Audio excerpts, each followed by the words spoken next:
বঙ্গোপসাগরের নিচে ১৭ বছর ধরে চলছে এক নীরব ডাকাতি। কোনো গুলি নেই, কোনো যুদ্ধ নেই, অথচ প্রতিদিন হাতছাড়া হয়েছে হাজার হাজার কোটি টাকার গ্যাস সম্পদ। বাঁকা পাইপ দিয়ে সীমান্তের ওপার থেকে কোনাকুনিভাবে টেনে নেওয়া হচ্ছে বাংলাদেশের মাটির নিচের সম্পদ। ঠিক যে কৌশল নিয়ে একসময় যুদ্ধ বেঁধেছিল ইরাক আর কুয়েতের মধ্যে। শেখ হাসিনার শাসনামলে যে চুরি নিয়ে টু শব্দটিও করেনি রাষ্ট্র, সেই সত্য এবার ফাঁস করে দিল এশিয়ার পরাশক্তি চীন। আর তারই ধারাবাহিকতায় বাংলাদেশ ও চীনের মধ্যে হয়ে গেছে এমন এক গোপন জ্বালানি চুক্তি, যা শুনে দিল্লির ঘুম উড়ে গেছে। কিন্তু প্রশ্ন হলো, ইতিহাসে এই একই কারণে যেখানে একটি যুদ্ধ শুরু হয়েছিল, বাংলাদেশ চীন ভারত ত্রিমুখী এই সমীকরণও কি সেই পথে যেতে পারে? কিভাবে ধরা পড়ল এই চুরি, আর কতটা বাস্তব সেই ঝুঁকি? পুরোটা জানতে পুরো ভিডিওর সাথেই থাকুন।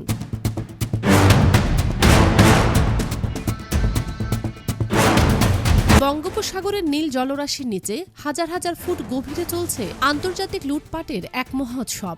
এক ফোঁটা রক্তপাত ছাড়াই, কোনো কামানের গোলা ছাড়াই বাংলাদেশ থেকে সরে যাচ্ছে ট্রিলিয়ন টাকার প্রাকৃতিক গ্যাস।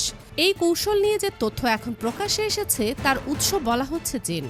সামাজিক যোগাযোগ মাধ্যমে বিষয়টি এরই মধ্যেই ব্যাপকভাবে ছড়িয়ে পড়েছে এবং অনেকেই একে বলছেন স্বাধীনতার পর বাংলাদেশের সবচেয়ে বড় প্রাকৃতিক সম্পদ কেলেঙ্কারি। দাবি করা হচ্ছে, গত ১৭ বছরে শেখ হাসিনার শাসনামলে প্রকাশ্যে ও গোপনে ভারত এই সম্পদ নিজেদের দিকে টেনে নিয়েছে।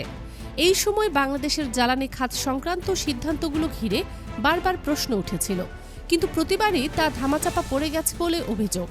রাজনৈতিক পট পরিবর্তনের পর এখন ক্ষমতায় কট্টর জাতীয়তাবাদী তারেক রহমানের সরকার, আর এতেই দিল্লির অস্বস্তি বেড়েছে বলে আলোচনা চলছে।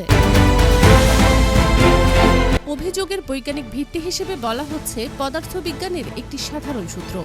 তরল বা গ্যাসীয় পদার্থ সবসময় উচ্চ চাপ থেকে নিম্ন চাপের দিকে ধাবিত হয়। দাবি অনুযায়ী ভারত নিজেদের সীমানায় মাটি না খুঁড়ে বাঁকা বা স্ল্যান্ট ড্রিলিং পদ্ধতিতে কোনাকুনিভাবে বাংলাদেশের গ্যাস ক্ষেত্রের দিকে পাইপ ঢুকিয়েছে। এতে বাংলাদেশ অংশে চাপ কমে গিয়ে গ্যাস স্বাভাবিক নিয়মেই সীমান্তের ওপারে চলে যাচ্ছে বলে দাবি করা হচ্ছে। এই কৌশল ইতিহাসের নতুন নয়। ১৯৯০ সালে সাদ্দাম হোসেনের ইরাক কুয়েত আক্রমণের অন্যতম কারণ ছিল একই অভিযোগ। কুয়েত নাকি বাঁকা পাইপে আন্তর্জাতিক সীমা লঙ্ঘন করে ইরাকের বিখ্যাত রুমাইলা তেলক্ষেত্র থেকে তেল সরাচ্ছিল। এই অভিযোগকে কেন্দ্র করেই শুরু হয়েছিল মধ্যপ্রাচ্যের রক্তক্ষয়ী যুদ্ধ, যার রেশ চলেছিল বছরের পর বছর। ইতিহাসের এই অধ্যায় স্মরণ করিয়ে দিচ্ছে প্রাকৃতিক সম্পদ নিয়ে বিরোধ কতটা ভয়াবহ রূপ নিতে পারে। প্রশ্ন উঠছে, এত বড় অভিযোগ সত্য হলে বাংলাদেশ এতদিন চুপ ছিল কেন? এই প্রশ্নের উত্তর খুঁজতে ফিরে তাকাতে হয় ২০১২ সালের দিকে। তখন আন্তর্জাতিক সমুদ্র আদালতের ঐতিহাসিক রায়ে বাংলাদেশ বিশাল সমুদ্র সীমা অর্জন করে। সেদিন সারা বিশ্বের মানুষ রাস্তায় নেমে উৎসব করেছিল, ভেবেছিল ব্লু ইকোনমির হাত ধরে দেশের অর্থনৈতিক চেহারা বদলে যাবে। কিন্তু বাস্তবে পর্দার আড়ালে লেখা হয়েছিল সম্পূর্ণ ভিন্ন চিত্রনাট্য। সমুদ্র বিজয়ের পরপর বঙ্গোপসাগরে একাধিক গ্যাস ক্ষেত্রের সন্ধান পাওয়া গেলেও কোনো যথাযথ যাচাই বাছাই ছাড়াই সেগুলো তুলে দেওয়া হয় ভারতের দুটি রাষ্ট্রীয় প্রতিষ্ঠান ONGC এবং অয়েল ইন্ডিয়া লিমিটেডের হাতে। এরপর কেটে গেছে এক যুগেরও বেশি সময়। বিশ্ববাজারে যখন গ্যাসের জন্য তীব্র চাহিদা, তখনও এই ব্লকগুলো থেকে বাস্তবসম্মত উৎপাদন শুরু হয়নি। বছরের পর বছর ফাইল আটকে রেখে সময়ক্ষেপণ করা হয়েছে, যাতে বাংলাদেশ কখনোই সেখান থেকে গ্যাস তুলতে না পারে। এই দীর্ঘ সময়ে ভারত নিজেদের এলাকায় কৃষ্ণা গোদাবরী অববাহিকা থেকে নিয়মিত গ্যাস উত্তোলন চালিয়ে গেছে বলে জানা যায়। হাসিনা সরকার নিজেদের ক্ষমতা ও দিল্লির একচেটিয়া সমর্থন ধরে রাখতে এই অনিয়মের বিরুদ্ধে কোনো শব্দ উচ্চারণ করার সাহস দেখায়নি বলে সমালোচকদের অভিযোগ। এই কথিত সম্পদ ক্ষয়ের প্রভাব সরাসরি পড়েছে সাধারণ মানুষ ও দেশের অর্থনীতির ওপর। দেশের সম্পদ যখন এভাবে হাতছাড়া হতে থাকে, তখন দেখা দেয় তীব্র জ্বালানি সংকট। আর সেই কৃত্রিম সংকটকে পুঁজি করে বিগত সরকার দেশকে ঠেলে দিয়েছে এক আত্মঘাতী পরিস্থিতির দিকে। ফলস্বরূপ বিশ্ববাজার থেকে চড়া দামে LNG গ্যাস কিনতে হচ্ছে। প্রতি বছর হাজার হাজার কোটি টাকার বৈদেশিক মুদ্রা কেবল এই LNG আমদানিতেই বিদেশে চলে যাচ্ছে। যে অর্থ দিয়ে দেশে বড় বড় শিল্পায়ন গড়ে তোলা যেত, বড় বড় হাসপাতাল নির্মাণ করা যেত, বিদ্যুৎ খাতের স্থায়ী সমাধান করা যেত, তার একটি বড় অংশ গিলে খেয়েছে এই আমদানি নির্ভরতা বলে অভিযোগ। এর ফলে দেশের প্রতিটি মানুষ তীব্র লোডশেডিংয়ে ভুগছে। বাংলাদেশের গর্বের তৈরি পোশাক শিল্প আজ সংকটের মুখে, কারণ কারখানায় পর্যাপ্ত গ্যাস সরবরাহ নেই। গ্যাসের চাপ না থাকায় উৎপাদন উল্লেখযোগ্যভাবে কমে গেছে। নতুন শিল্প কারখানায় সংযোগ দেওয়া সম্ভব হচ্ছে না। ফলে বিদেশি বিনিয়োগকারীরা এই দেশে বিনিয়োগ থেকে মুখ ফিরিয়ে নিচ্ছেন বলে জানা যাচ্ছে। এই প্রেক্ষাপটে সামনে এসেছে নতুন এক তথ্য। সূত্র মতে, এই ধরনের সম্পদ ক্ষয় ঠেকাতে বাংলাদেশ ও চীন এখন গভীর সমুদ্রের অফশোর এলাকায় গ্যাস উত্তোলনের জন্য একটি চুক্তির পথে এগিয়েছে।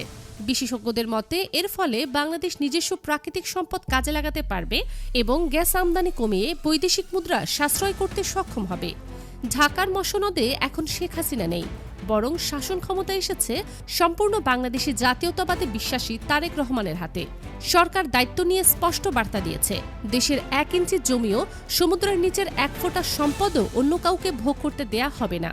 আর ঠিক এই মুহূর্তেই এই কথিত চুরির তথ্য ফাঁস করে বাংলাদেশের পাশে এসে দাঁড়িয়েছে বলে দাবি করা হচ্ছে চীন।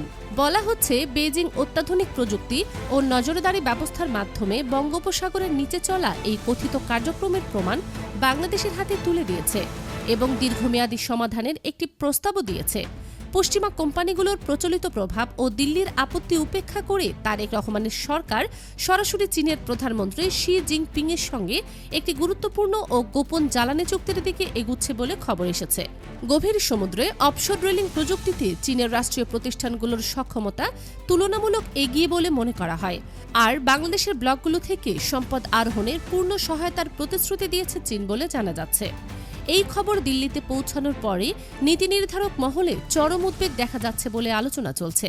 কারণ এতদিন যে বঙ্গোপসাগরকে ভারত নিজেদের প্রভাব বলয় মনে করে এসেছে, সেখানে এখন সরাসরি জড়াচ্ছে বেইজিং, তাও আবার বাংলাদেশেরই আমন্ত্রণে। যদি চীনের প্রযুক্তি ব্যবহার করে বাংলাদেশের ব্লক থেকে সত্যি গ্যাস উত্তোলন শুরু হয়, তাহলে সীমান্তের ওপার থেকে তৈরি হওয়া কথিত কৃত্রিম চাপ কৌশল আর কার্যকর থাকবে না বলে বিশ্লেষকদের ধারণা। ইতিহাস বলছে, সীমান্তের নিচ দিয়ে সম্পদ চুরির অভিযোগ থেকে একবার পুরো একটি অঞ্চল যুদ্ধের আগুনে জ্বলে উঠেছিল। তাই স্বাভাবিকভাবে প্রশ্ন উঠছে, বঙ্গোপসাগর নিয়ে এই টানাপোড়েন কি একদিন সরাসরি সংঘাতের দিকে গড়াতে পারে? বিশেষজ্ঞদের একাংশের মতে পরিস্থিতি পুরোপুরি সেই পথে যাওয়ার সম্ভাবনা কম। সেই সময়ের ইরাক, কুয়েতের সামরিক ও কূটনৈতিক প্রেক্ষাপটের সঙ্গে আজকের দক্ষিণ এশিয়ার পরিস্থিতির মৌলিক পার্থক্য আছে। এখানে জড়িত রাষ্ট্রগুলোর সামরিক সক্ষমতা, আঞ্চলিক ভারসাম্য এবং আন্তর্জাতিক অর্থনৈতিক নির্ভরতা অনেক বেশি জটিল। সরাসরি যুদ্ধ কোনো পক্ষের জন্যই লাভজনক নয় বলে মনে করেন কূটনৈতিক বিশ্লেষকরা। তবে বাস্তবে যা ঘটার সম্ভাবনা বেশি বলে ধারণা করা হচ্ছে, তা হল এক ধরনের নীরব চাপযুদ্ধ, কূটনৈতিক উত্তেজনা, বাণিজ্যিক চাপ কিংবা প্রভাব বিস্তারের প্রতিযোগিতা। চীনের এই অঞ্চলের সম্পৃক্ততা বাড়লে দিল্লি ও বেইজিংয়ের মধ্যে চলা বৃহত্তর ভূরাজনৈতিক প্রতিদ্বন্দ্বিতার একটি নতুন ফ্রন্ট হিসেবে বঙ্গোপসাগর গুরুত্ব পেতে পারে বলে ধারণা করা হচ্ছে। ফলে সরাসরি যুদ্ধ না হলেও এই অঞ্চল আগামী দিনেও আরও কৌশলগত টানাপোড়েনের সাক্ষী হতে চলেছে বলে মনে করছেন পর্যবেক্ষকরা।